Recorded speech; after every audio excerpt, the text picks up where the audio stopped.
Bismillahirrahmanirrahim. Assalamualaikum warahmatullahi wabarakatuh. Alhamdulillah, la haula wa la quwata illa billah. Asyhadu an la ilaha illallah wahdahu la syarikalah wa asyhadu anna Muhammadan abduhu wa rasuluh la nabiyya ba'dah. Allahumma shalli ala Muhammad wa ala alihi wa ashabihi wa man tabi'ahum bi ihsanin ila yaumiddin, amma ba'd.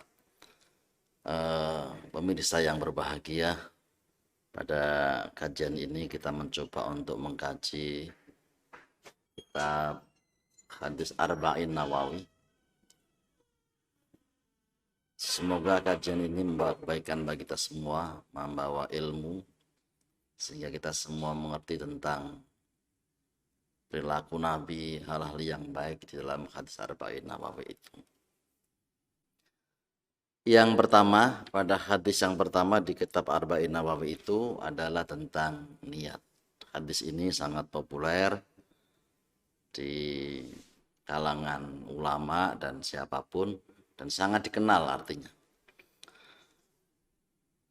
Hadis itu berbunyi, yang pertama adalah innamal a'malu binniyat wa innamal likulli imri'in ma nawa.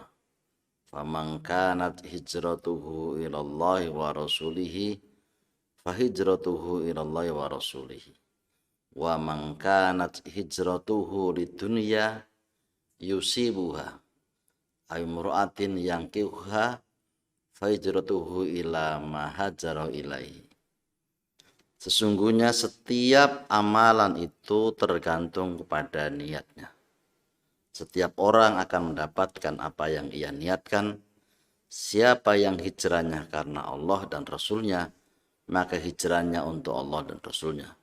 Siapa yang hijrahnya karena mencari dunia atau karena wanita, maka yang dinikahinya, maka hijrahnya itu kepada apa yang ia tuju. Hadis ini menarik. Ada apa gerangan berkaitan dengan niat ini? Mari kita buka tentang asbabul wurud. Cerita asal muasal hadis ini ada. Di dalam kita Imam At-Tabrani meriwayatkan dalam kitab Al-Mu'jam Al-Kabir mengenai sebab dari datangnya hadis ini adalah bahwa Ibnu Mas'ud berkata, di antara kami ada seorang laki-laki yang melamar seorang wanita bernama Ummu Qais. Namun wanita itu menolak sehingga ia berhijrah. Maka laki-laki ini ikut hijrah juga dalam rangka untuk menikahinya.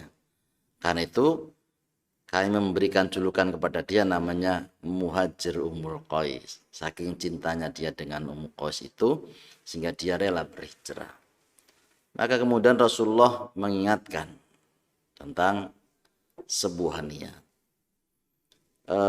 Para pemirsa yang berbahagia, bahwa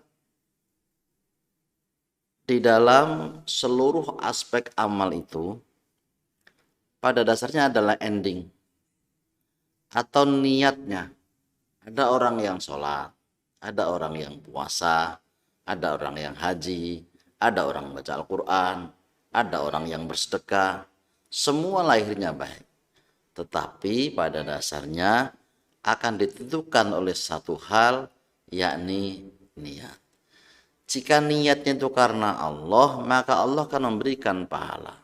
Tetapi kalau niatnya bukan karena Allah, niatnya itu hanya karena ingin dikatakan sebagai orang yang dermawan, ingin supaya dikatakan dia adalah orang yang pandai di dalam membaca Al-Quran, dia niatnya supaya dia mendapatkan suara banyak sehingga banyak orang yang memilih dia.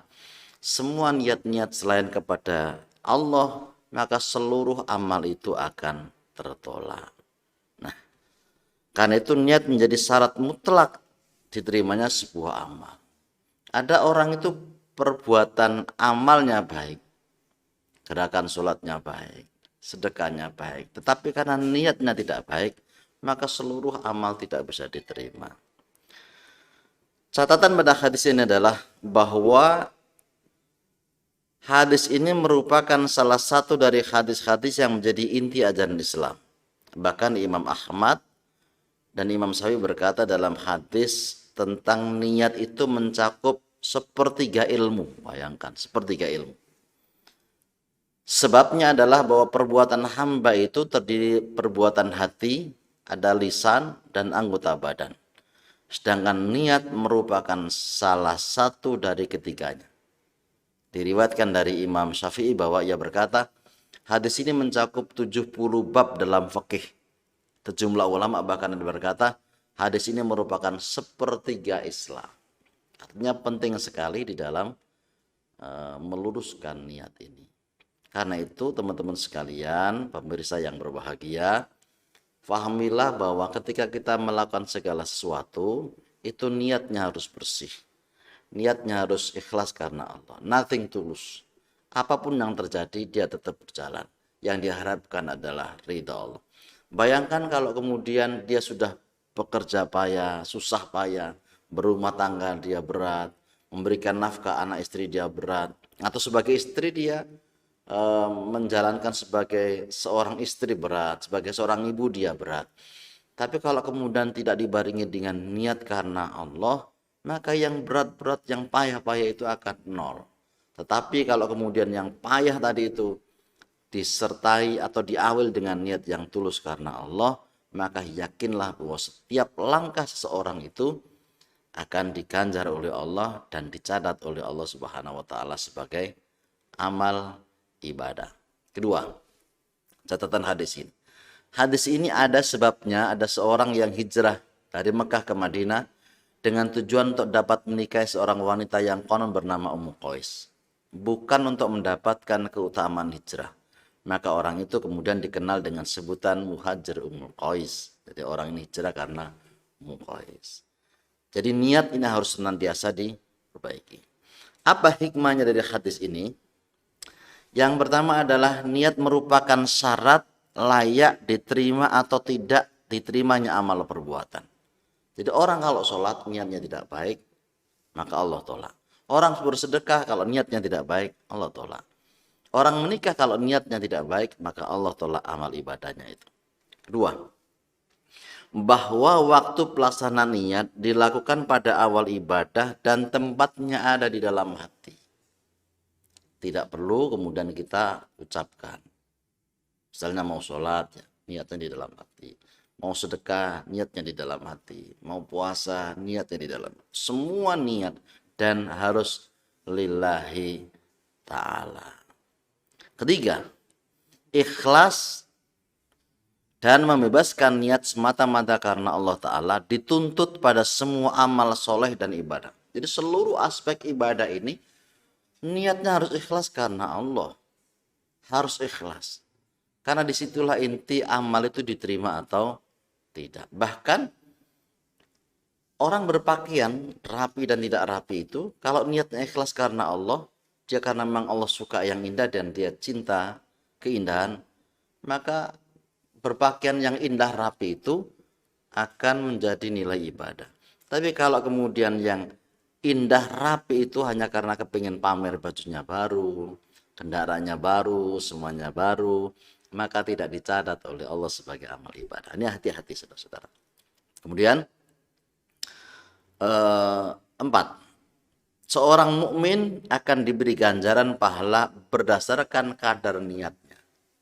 Ada sebuah kisah ketika Nabi mengutus sahabat-sahabat perang. Maka yang pertama sahabat ini wafat. Yang kedua wafat, mati, syahid di jalan Allah. Rawaha ini adalah orang yang ketiga. Dia ini ragu mau maju atau tidak. Bukan takut sebenarnya Rawaha ini. Dia ini kepingin mundur karena kepingin mendapatkan bala bantuan. Tidak takut mati. Hanya niatnya berubah sedikit saja. Tapi kemudian dia mengatakan, ini sudah jalannya Allah. Dan ini yang aku cari. Maka kemudian dia maju ke medan perang dan dia wafat atau menjadi syahid gugur di jalan Allah. Nah, di dalam sebuah hadis, kemudian Rasulullah mengatakan, ketiga-tiganya ini mendapatkan pahala atau mendapatkan tempat tidur yang luar biasa. Cuman kata Rasulullah, yang untuk Rawaha ini agak miring. Maka sahabat bertanya, kenapa ya Rasul dia agak miring? Ya karena niatnya Rawaha ini agak berubah. Dia tidak takut sebenarnya. Dia hanya kepingin mendapatkan kemenangan dan dia mendapatkan bala bantuan dari sahabat-sahabat yang lain. Karena itu niatnya ini. Kalau niatnya benar-benar tulus ikhlas kepada Allah, Allah akan berikan pahalanya. 5. Semua perbuatan yang bermanfaat dan mubah atau boleh jika diiringi dengan niat karena mencari keridhaan Allah, maka dia akan berniat ibadah, bernilai ibadah.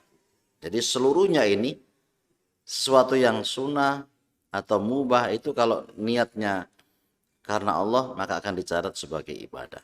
Keenam, yang membedakan antara ibadah dan adat kebiasaan rutinitas adalah pada niatnya. Ada orang yang sholat, seperti sholat itu menjadi rutinitas saja, setiap hari dia sholat. Sholat subuh, sholat. Tapi begitu tidak ada niat ibadah kepada Allah, maka yang terjadi adalah ibadah yang dia lakukan itu tidak memiliki dampak positif. Allah mengatakan inna sholata tanha anil fahsya'i wal munkar.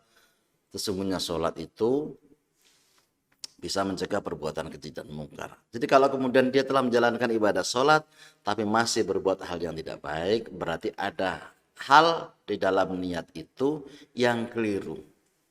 Karena itu berhati-hati di dalam menjalankan ibadah dan niat ini harus senantiasa lurus. Dan yang terakhir, yang ketujuh adalah hadis di atas menunjukkan bahwa niat merupakan bagian dari iman karena ia merupakan pekerjaan hati. Jadi niat ini tidak ada yang tahu. Kadang-kadang orangnya lihat seperti ikhlas, tapi tidak ikhlas. Karena itu hati yang bekerja. Hati yang yang berbicara. Dan iman menurut pemahaman Ahlussunnah wal Jamaah adalah membenarkan dalam hati, diucapkan dengan lisan dan diamalkan dengan perbuatan. Artinya misalnya begini, orang yang niatnya tulus karena Allah itu biasanya ibadahnya lebih istiqomah. Karena dia paham niatnya karena Allah, kemudian perbuatannya dia baik, ucapannya dia baik. Karena itu harus selaras. Gimana Ustadz kalau kemudian niatnya baik tapi ibadahnya keliru? Juga tidak diterima oleh Allah. Harus ada dua. Ada niat, ada tata cara yang benar menurut ajaran Rasulullah Shallallahu Alaihi Wasallam. Misalnya orang kalau sholat mestinya kan takbir dahulu. Tapi kalau kemudian dia sholat kemudian rukuk dahulu atau sujud dahulu, maka keliru. Jadi niatnya sudah baik, tetapi tata caranya yang tidak baik itu juga tidak diterima oleh Allah Subhanahu wa Ta'ala. Semoga di dalam hadits arba'in yang pertama ini bisa menginspirasi atau bisa menjadikan hati kita lebih bersih daripada yang kemarin. Kalau niat kita yang kemarin kita di sebuah kerjaan, tempat ibadah itu tidak karena Allah, mari kita luruskan sampai kemudian Allah menyebut kita dalam keadaan husnul khotimah. Nah, semoga apa yang kita pahami hari ini kita sama-sama mendapatkan ilmu yang barokah. Dan akhirnya, assalamualaikum warahmatullahi wabarakatuh.